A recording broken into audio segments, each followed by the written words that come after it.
we're going over the most embarrassing problems civilizations couldn't solve. Didius Julianus. It's March 28th, 193 AD, and the soldiers responsible for protecting the Roman emperor have just murdered him. Emperor Pertinax had ruled for only 87 days. He inherited an empire with serious financial and military problems and immediately made the dangerous decision to introduce discipline into the Praetorian Guard. The Praetorians were Rome's elite imperial bodyguards. They received better pay, special privileges, and expensive gifts whenever a new emperor took power. Their official responsibility was protecting the emperor. Their unofficial responsibility was explaining to the emperor what might happen if the expensive gifts stopped. Pertinax attempted to control their behaviour and could not immediately pay everything they expected. A group of angry guards entered the palace, found him with little protection, and killed him. Rome now needed a new emperor. There was no clear constitutional process for this. Rome had consuls, senators, provincial governors, legal experts, professional armies, and an administrative system controlling millions of people. What it did not have was a reliable answer to the question, who becomes emperor when the emperor's bodyguards murder him? The Praetorians returned to their fortified camp and locked the gates. According to the historian Herodian, soldiers then climbed onto the walls and announced that the Roman Empire was available to whoever offered them the most money. This was not a metaphor. They were holding an auction. The first serious bidder was Titus Flavius Sulpicianus, the dead emperor's father-in-law. He was already inside the camp attempting to calm the soldiers when the negotiations became increasingly commercial. Then Didius Julianus arrived. Julianus was a wealthy senator and former provincial governor. When the guards refused to let him enter, he stood outside the walls and began shouting offers through the gates. Sulpicianus offered each soldier a large payment. Julianus offered more. Sulpicianus raised his bid. Julianus raised his again. The most powerful political office in the ancient world was now being sold by several thousand armed men, while two senators yelled numbers over a wall. According to later Roman accounts, Julianus finally promised each Praetorian 25,000 sesterces. The soldiers declared him emperor. Rome had spent centuries developing law, citizenship, and representative institutions. Then it selected its ruler using the same method normally used to sell livestock. Julianus entered the Senate surrounded by armed guards. Senators officially approved him, mainly because the alternative was disagreeing with the armed guards. The Roman public was less supportive. Crowds insulted Julianus in the streets and shouted that he had stolen the throne. At public events, people openly prayed for another general to remove him. Their prayers were already marching toward Rome. 3 powerful provincial commanders were proclaimed emperor by their own armies. The most dangerous was Septimius Severus, whose legions began advancing from the Danube. Julianus attempted to prepare Rome's defences. The Praetorians were ordered to train, strengthen the walls, and dig defensive works. This revealed another embarrassing problem. The elite soldiers who had auctioned the empire were better at negotiating payments than preparing for an actual army. As Severus approached, support for Julianus disappeared. The Senate declared Severus emperor and sentenced Julianus to death. A soldier entered the palace and killed him. His reign had lasted approximately 66 days. Julianus had purchased the Roman Empire, but apparently forgotten to ask whether delivery included the provincial armies. Rome could conquer kingdoms, build roads across continents, and govern dozens of different peoples. It just couldn't stop its own bodyguards from selling the government. The Nika riots. It's January 532 AD, and the Byzantine Empire has a sports problem. Constantinople's favourite entertainment is chariot racing. Tens of thousands of spectators gather inside the hippodrome to watch teams race around a dangerous track at extremely high speed. The largest groups of supporters are known as the Blues and the Greens. They are not ordinary fan clubs. The factions have political connections, religious identities, neighbourhood organisations, and large groups of young men who enjoy solving disagreements with objects found nearby. Supporting a chariot team in Constantinople is less like following a modern sports club, and more like joining a political organisation that occasionally sets buildings on fire. The Blues and Greens normally hate each other, but Emperor Justinian is about to achieve something previously considered impossible. He will unite them. The trouble begins after several faction members are convicted of murder and sentenced to death. During the executions, the hanging mechanism fails. 2 condemned men, 1 blue and 1 green, survive and take sanctuary inside a church. Their supporters demand mercy. Justinian refuses to pardon them. On January 13th, crowds gather in the hippodrome for another day of racing. The spectators begin shouting appeals to the emperor. Justinian continues ignoring them. Then the Blues and Greens stop insulting one another and begin chanting the same word, Nika, victory. The emperor has finally brought rival sports fans together. Unfortunately, they have united against him. The crowd leaves the hippodrome and attacks government buildings. Prisons are opened. Fires spread across Constantinople. Parts of the imperial palace complex, the Senate House, and the earlier version of Hagia Sophia are destroyed. The disturbance is no longer about two prisoners. Taxes are high. Government officials are widely hated. Justinian's legal and administrative reforms have created powerful enemies. The racing factions provide the spark, but years of anger provide everything that begins burning afterward. For several days, the government loses control of the capital. The rebels search for a replacement emperor and select Hypatius, a nephew of a previous ruler. Hypatius does not appear particularly excited about this promotion. According to Procopius, his wife tries desperately to prevent the crowd from taking him away. This is reasonable. When thousands of rioters unexpectedly arrive at your house and offer you the Roman Empire, recent history suggests checking the return policy. The rebels carry Hypatius into the hippodrome and proclaim him emperor. Inside the palace, Justinian considers escaping by ship. The city is burning, a rival emperor has been declared, and huge crowds control the streets. Then Empress Theodora reportedly gives the speech that changes the decision. Procopius presents her as arguing that escape may preserve their lives, but living as fugitives would be worse than dying as rulers. The exact words may have been shaped by the historian, but the government stays. Justinian now begins solving his sports problem with bribery and professional soldiers. The imperial official Narses enters the hippodrome carrying money. He approaches influential members of the Blues and reminds them that Justinian has traditionally supported their faction, while the newly declared emperor has connections to the Greens. The Blues begin leaving. The United Revolution has lasted until one team remembers it still dislikes the other team. Then the imperial generals Belisarius and Mundus enter the hippodrome from different directions with armed troops. The exits are controlled. The crowd is trapped. What follows is not riot control. It is a massacre. Ancient accounts place the death toll at around 30,000, although exact numbers are impossible to confirm. Hypatius is captured and executed. His brief career as emperor ends before the position comes with any administrative responsibilities. Justinian remains in power for more than 3 decades. He rebuilds Constantinople and constructs the enormous Hagia Sophia that still dominates the city's skyline. The Byzantine Empire had survived Persians, invasions and political conspiracies. It nearly collapsed because 2 condemned criminals survived hanging and opposing sports fans briefly discovered teamwork. Roman parasites. It's the 2nd century AD, and Rome has built one of the most advanced sanitation systems in the ancient world. Aqueducts bring water into cities from distant springs. Public fountains provide drinking water. Sewers carry waste away. Laws attempt to keep streets clear of rubbish. Large public bathhouses allow citizens to wash, exercise, socialize, conduct business and spend several hours sitting in warm water with everyone they know. Rome also builds communal public toilets. Some facilities contain long rows of seats with no partitions between them.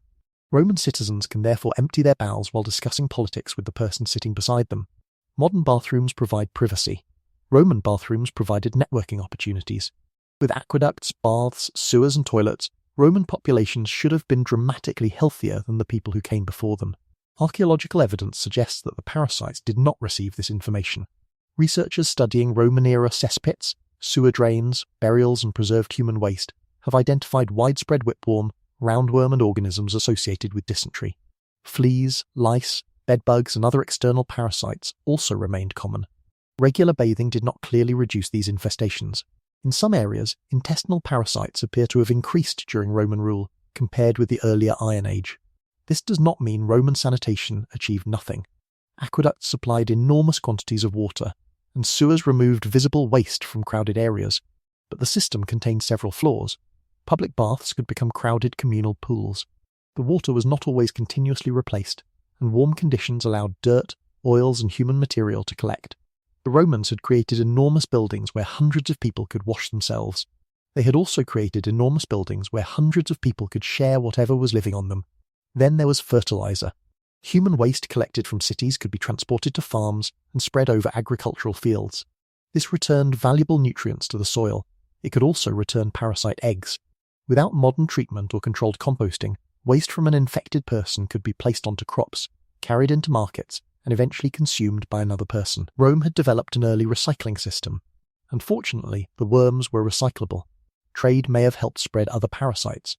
Researchers have suggested that the Roman enthusiasm for garum-fermented fish sauce, frequently produced without cooking, may have contributed to the wider distribution of fish tapeworm.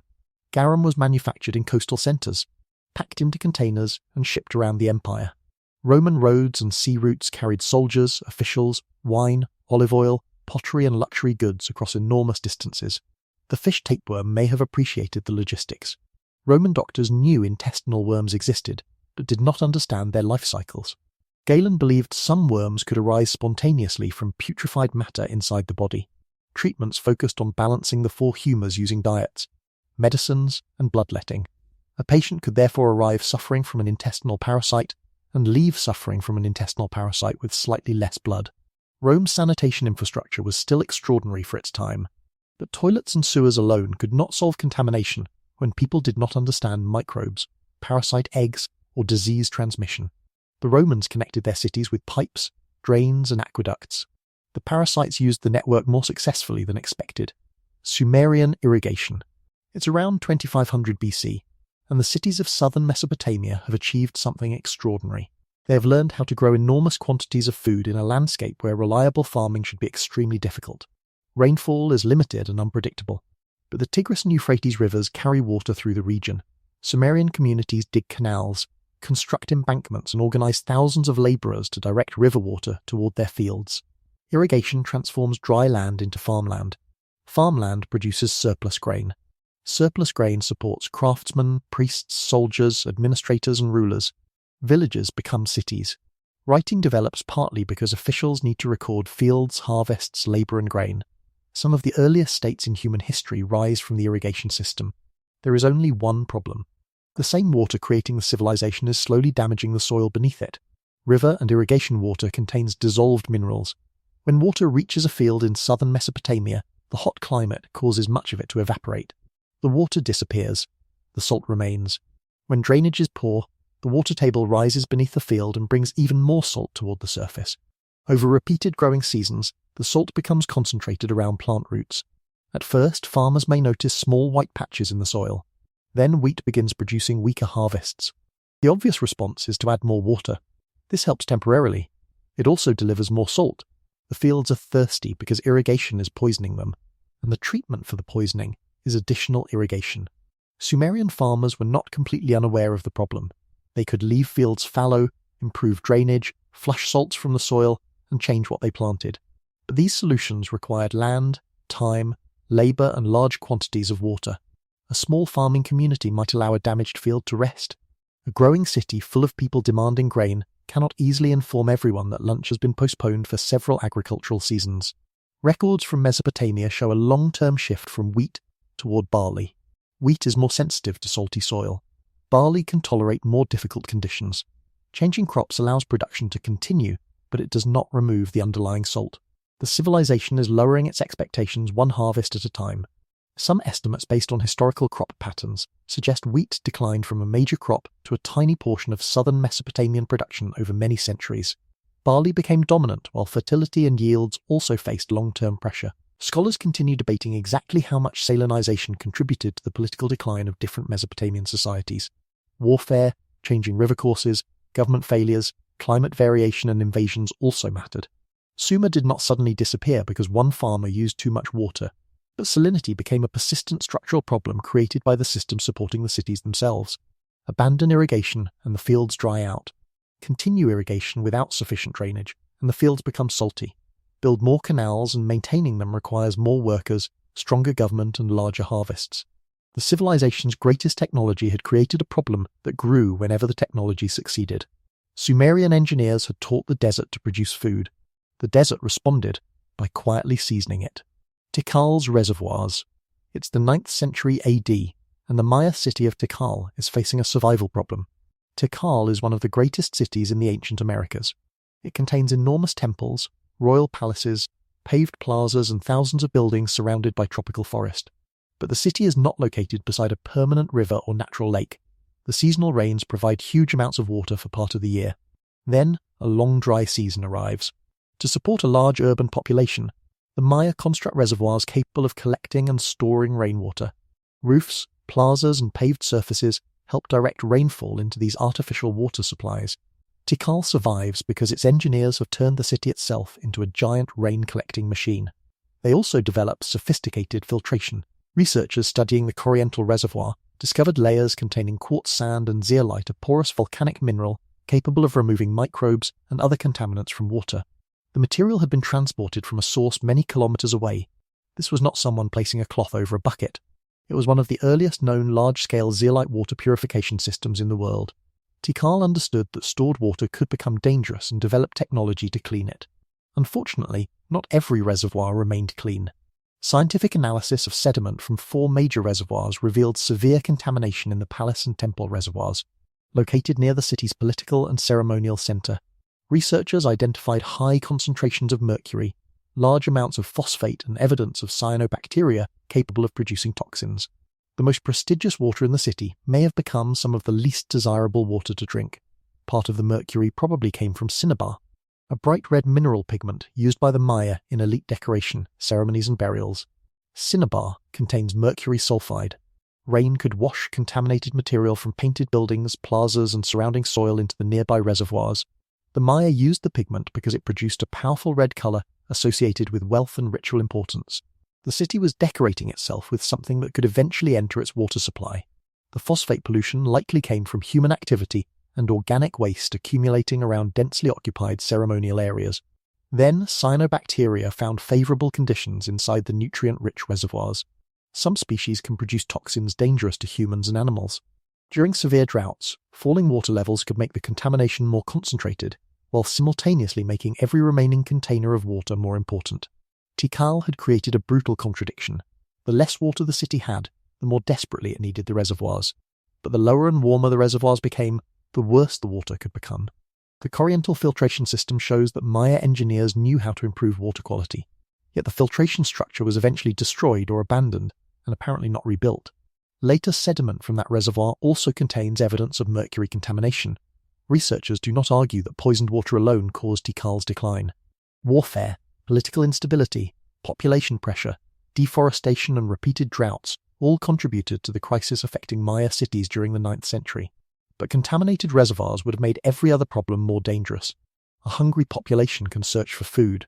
A threatened ruler can build defenses. A city without safe drinking water has fewer options. People living near the palace may have looked at some of the largest temples in the ancient Americas while depending on water contaminated, partly by the materials used to decorate those same buildings. Tikal had temples reaching above the jungle, engineered reservoirs, and one of the world's earliest mineral filtration systems. It could collect the rain. It could store the rain. It could even filter the rain. It just couldn't stop the city from poisoning it again.